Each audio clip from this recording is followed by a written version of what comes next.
This is Tall Tale TV, your podcast for sci-fi and fantasy short stories. This audiobook will be published in 3 parts. To listen to all the parts in one place, please visit talltaletv.com/series. Part 2 of 3. Deliverance, written by Hunter Blain, performed by Chris Herron. Chapter 2. Preternatural eyes locked onto the first tendrils of light that creased the horizon, signaling 2 things, the first being the obvious, dawn, and the second being my lack of time management. "Lilith, damn it!" I cursed as the gyrating stems of light danced in seemingly random patterns, promising a horrific and painful demise once they overtook the moon for dominance in the sky. I had a precious few minutes to get back to safety before my preternatural essence was incinerated. I can hear you asking, "But, Mr. Vampire, sir, how can you see yourself in mirrors and not bask in the sunlight? I thought this was urban fantasy, not fantasy. Easy. Mirrors at one point contained silver, which is a holy metal that cancels magic, much like iron. Modern mirrors are made with aluminum because it's cheaper. As for the morning sun, it cleanses the world of most magic, with only a few exceptions. Creatures of the earth and those from fairy are immune to the wrath of the sun. Werewolves are a notable exception that has always interested me. I met one of my dearest friends during World War II when we were slaying Nazis left and right. It's actually where I got my black leather trench coat from. I took it off the body of a particularly delicious SS officer and decided to keep it. After removing all the patches and armband, of course. Anyway, back on track. My friend Depweg is able to transform during the day. I can only assume it is because the werewolf virus is either crafted from the Fae or naturally occurring in nature. Both explanations are difficult to believe, but here we are. I'm not of this earth or created by the Fae, so sunlight fucks my shit right up. I have deduced that my vampirism merged with my soul and body, creating a perfect balance between being a mortal human and an immortal vampire. The sun cleanses my physical body of the magic, ultra-violently, I might add. See what I did there? I'm punny. Moral of the story is, I tend to steer clear of any sunbathing activities. Standing near the embankment, I chuckled at my inner monologue before snapping out of it with a jolt. "Shit!" I belted out like a super buff, manly dude, and not at all like a 5-year-old girl who just saw a spider. I oriented myself toward my secret hidey home and leapt into the air hard enough to send chunks of dirt and grass flying. After landing at the edge of the city in one jump, I rebounded into the early morning sky right as the first sheet of light crashed into the new white clouds above. I handled the precarious situation with absolute grace and dignity. "Shit, I said, with extreme coolness, reminiscent of a vampiric hero who is worthy of his own Netflix series. The sun's tendrils, that only those with special eyeballs could see, grew thicker as they reached into and devoured the night sky. The morning light swept down the base of the clouds and towards me as I leapt from building to building, panic building at my core. I knew I could just land somewhere secluded and dig a hole deep and wide enough to sleep for the day, but I was stubborn and was willing to bet I could make it to my home on time. As I neared my fortress of solitaire, which was buried beneath an old cemetery, I spotted a black church that I had never noticed before. It was awesome! A decaying wrought iron fence surrounded the ancient-looking building. From up above, it looked like a cross with an enormous pointed steeple rising from the center. Atop the church's roof were perched 2 stone statues that almost seemed to be watching me with grime-covered faces. One was an angel with its wings outstretched, while the other was a cat-like gargoyle, They seemed to be keeping watch over the grounds. The whole church was covered in ancient filth and moss. Stained glass windows were now opaque from years of neglect. The grass around the decrepit building was dead or dying, with gravestones that had been smoothed with time and rendered illegible. One of the short sides of the cross faced an empty road that, if taken, led to my favorite hangout spot, Valenta's Saloon. That must be the church Father Thomas had told me about. It might also explain some of his connections, seeing as how he was so close to Valenta's place. Supernaturals, or soups as I called them, liked to hang out there. It was a safe house for our kind. Plus, Val kept special drinks that even a buff and not-at-all fat vampire could enjoy. And no, I wasn't lying to myself. As I soared past the church, I thought how it was funny that you never saw something right under your nose until you were made aware of it. It's kind of like when you bought a green car, and then all of a sudden everyone on the road has a freaking green car too. Sunlight kissed the top of my freshly healed skull and incinerated it in a flash flame. Ah! I proclaimed in a deep, resonating voice that sounded nothing at all like a teapot starting to boil. I landed on the ground and tumbled in the street, scratching my loyal trench coat. Luckily, an industrial brick wall halted my Autobahn momentum. I rebounded off the wall and lay still, sprawled in all directions, and cursed the sun. "Damn you, Mr. Sun, for having such a predictable schedule and not adhering to my faults," I wheezed. Having had a small portion of my energy burned away and the flesh on my head once again seared off, I was ready for this night to be over. As if in agreement, the morning light landed on the wall near the top of the building next to where I had landed. With my home only blocks away, I shifted from leaping to running at preternatural speed. My thick thighs pumped as my steel-toed boots patted the ground, like a certain cartoon bird fleeing from his canine predator.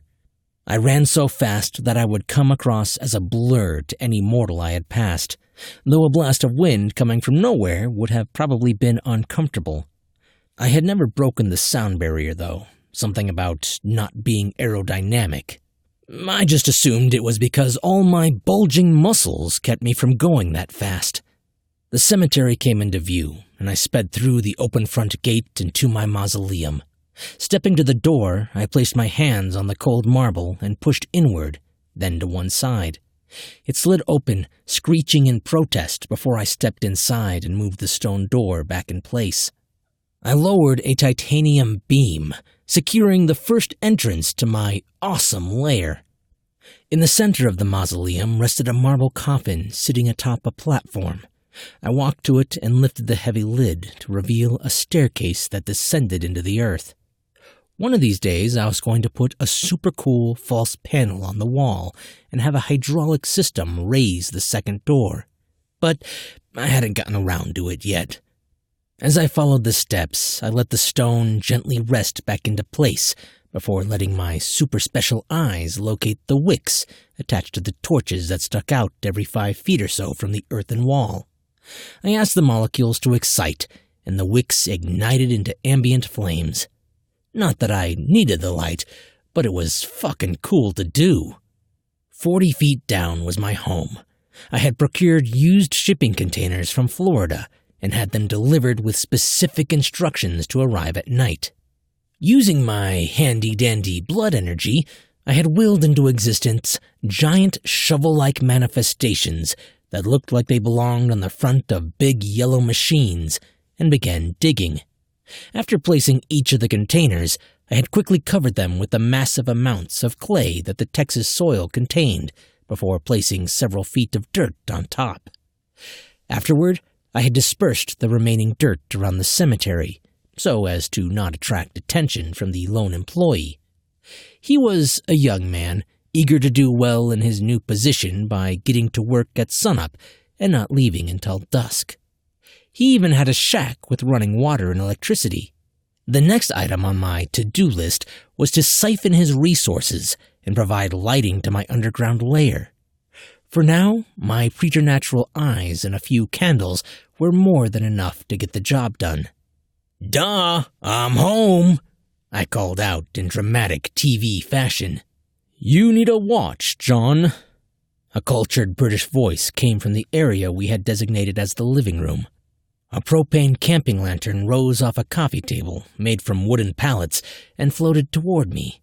As the light washed over me, a tisking sound came from the man holding the lantern. "Tisk, tisk, tisk. Another close call, I see. And oh my lord, the smell!" Daw emphasized his point by pinching his nose shut with his free hand. If I said a man was holding the lantern, I would be lying, unless you believe that the man was only 5 inches tall and could float. Daw was a fairy that refused to believe he was a fairy. Instead, he proclaimed aggressively that he was an angel. A 5-inch tall angel that could shift planes to fairy whenever he wanted. I mean, maybe he was one of those angels that sat on people's shoulders and constantly disagreed with an equally statured demon sitting opposite a confused mortal's head. Either way, he was my friend. Daw had been there for me for several decades now and provided insight I could never think of.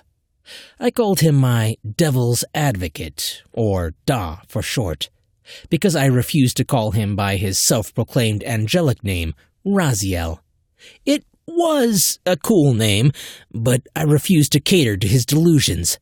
Plus, Daw was a fitting name for my little sidekick, to whom I would never call my sidekick to his face. On the wooden pallet coffee table sat a huge 12-inch TV attached to a VCR player. Ask your parents what that is, damn kids. An inverter was connected to a car battery, which powered the entertainment center. I moved to the couch made out of, you guessed it, wooden pallets, and looked at the screen. It was paused to Jack Nicholson talking to a freshly burned body wearing a pinstripe suit. "What's this?" I asked Daw as he sat down, picked up the comically too big remote in both hands, and pressed play. Jack walked around the smoking corpse and had a one-sided monologue with it. "Greasing now? Well, okay. You are a vicious bastard, Rotelli, and I'm glad you're dead." "I'm glad you're dead." "Oh, I'm glad you're dead." "Holy shit! What movie is this, dude?" I asked Daw, already completely in love with the film. "The new Batman movie starring Michael Keaton and Jack Nicholson," Daw answered, without taking his eyes off the screen. It was apparent he was already invested in the movie. I picked up the empty Blockbuster VHS box, Lilith, damn it, I said ask your parents, and noticed a second VCR sitting atop the first. Wires ran from one to the other, with the bottom VCR set to record. Feigning shock, I dropped the box, covered my gaping mouth, and looked at Daw before I said, "Daw, are you copying a tape illegally? Did you not see the FBI warning at the beginning?" I did. It made me chuckle as I started. Now, thanks to you, we'll have to start the whole process over unless we want 20 seconds of a paused screen in the middle of the movie. I kinda wanna watch this now. I mean, when I first heard that Mr. Mom was going to be Batman, I was like, not even. But this looks gnarly. Start it over. Fine, but only if you promise to stop using teenage colloquialisms. Letting my Irish mother tongue come out, I said, "I'm just trying to fit in with the times, lad." Switching back to my southern non-drawl accent, I finished with, "But fine, I promise." "Thank you." "Psych!" I tittered as Daw sighed in defeat. As I leaned back against the wall in my mirth, I yelped in pain as my incinerated scalp touched the surface. "Ugh, that's twice today I've had my head set on fire." "Twice? What happened tonight, John?" Daw asked as the tapes rewound. "Oh, right. Check this out." I went through the events of the evening in dramatic fashion, increasing in suspense and intensity the closer I got to the part where a wave of fire enveloped me, commencing the epic battle that followed. Daw sat on the edge of the makeshift couch, letting tiny legs dangle freely as a hand stroked his chin. As I finished, he dropped his hands to his lap and said, "How peculiar."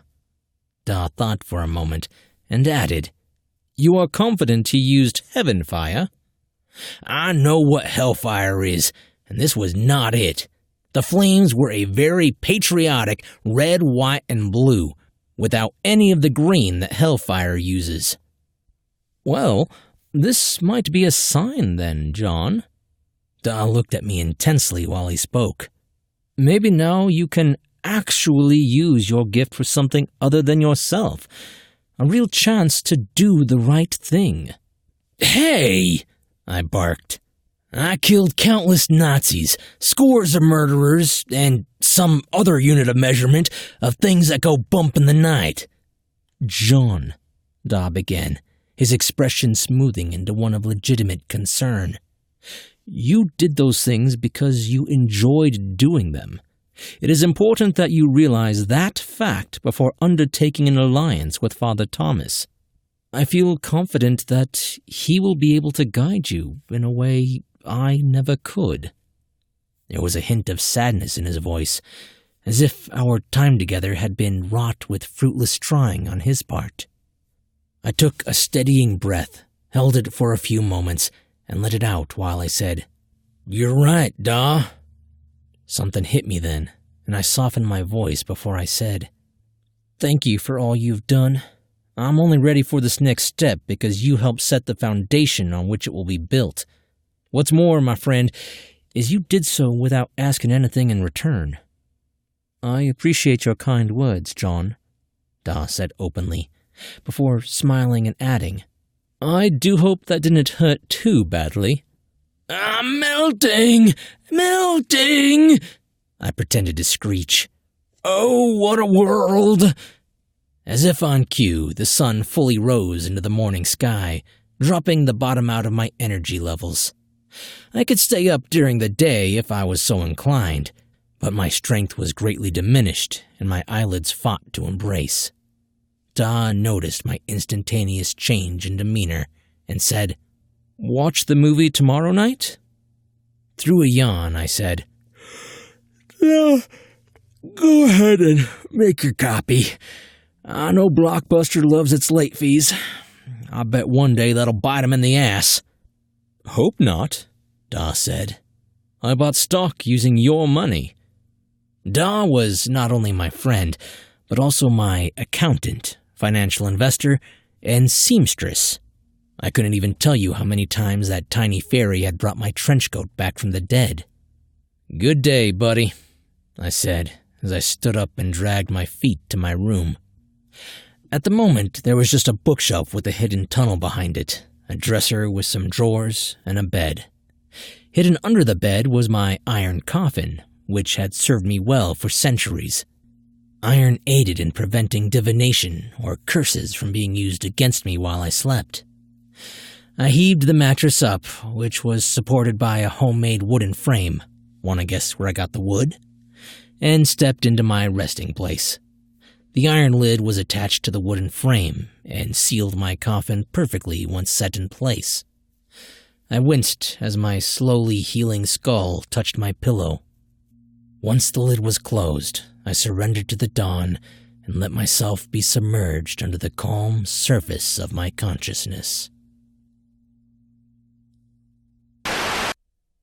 The Preternatural Chronicles will be a 13-novel series, with Deliverance, the novella, taking place immediately before Book 1, I'm Glad You're Dead, followed by Dawn and Quartered, and Shadow of a Doubt. Book 3 came in about the size of Books 1 and 2 put together, and is epic. As of December 2019, Hunter is simultaneously working on Book 4, Mouth of Madness, and his standalone horror book, Moonlight Equilibrium. Go to hunterblain.com and join his mailing list for up-to-date information on the series. And pick up I'm Glad You're Dead on Audible, narrated by the legendary Luke Daniels. Also, Hunter has a message for you. Hello there, and welcome to my world. If you are listening to this, you probably came across a description somewhere and thought, meh, nothing else to do, and clicked the link. Little did you know the true story behind this, story.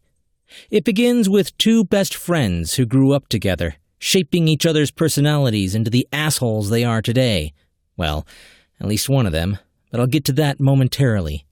These two boys, let's call them Hunter and John, were all but inseparable. John excelled at music and being the funniest asshole for miles around, while Hunter dabbled, poorly I might add, in his horrible writings. John respected Hunter's writings as much as Hunter respected John's musical prowess. One fine day, after reading one of Hunter's horrifically detailed short stories about a serial killer, John asked him to write a story about him. Hell yeah, dude! What do you want to be? Hunter asked with brimming honor. A vampire, John responded with a gleam in his eye. But not one of those sparkly ones. A true badass. Done, Hunter said with a smile and an accompanying high five. No, dude, promise. Promise you'll write and finish a book about me. You are the most prolific writer of our generation, and I would be proud to live on for eternity with your words as my life's blood, he said. Or something like that.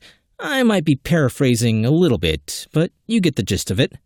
Hunter agreed, never to realize the weight of that promise, until one Sunday morning his mother called, crying. John had died, leaving Hunter without his best friend and doppelganger.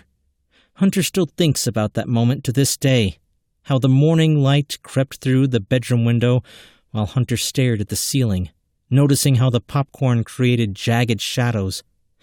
Then everything started to blur as his chest was crushed beneath what he was hearing, each word stacking heavily upon the other until not even sound could escape his throat.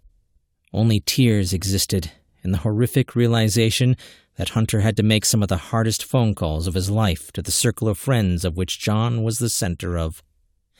John not only left Hunter, but Valenta as well. There was also Nathaniel and Depweg, who were stricken with the loss of such a beloved character. And when all three found out that Hunter was keeping his promise to John and writing a book about him, they each wanted to be a part of that journey. Hunter asked them all what part they would like to play in this urban fantasy eulogy, and each immediately knew what they wanted to be. So, please, as you listen to this story, feel free to laugh. Laugh at the situations John is placed in and his dickish dialogue to those around him. Because John is 100% in this story without alteration, albeit he is a vampire. Laugh and let his memory live on inside the theater of your mind.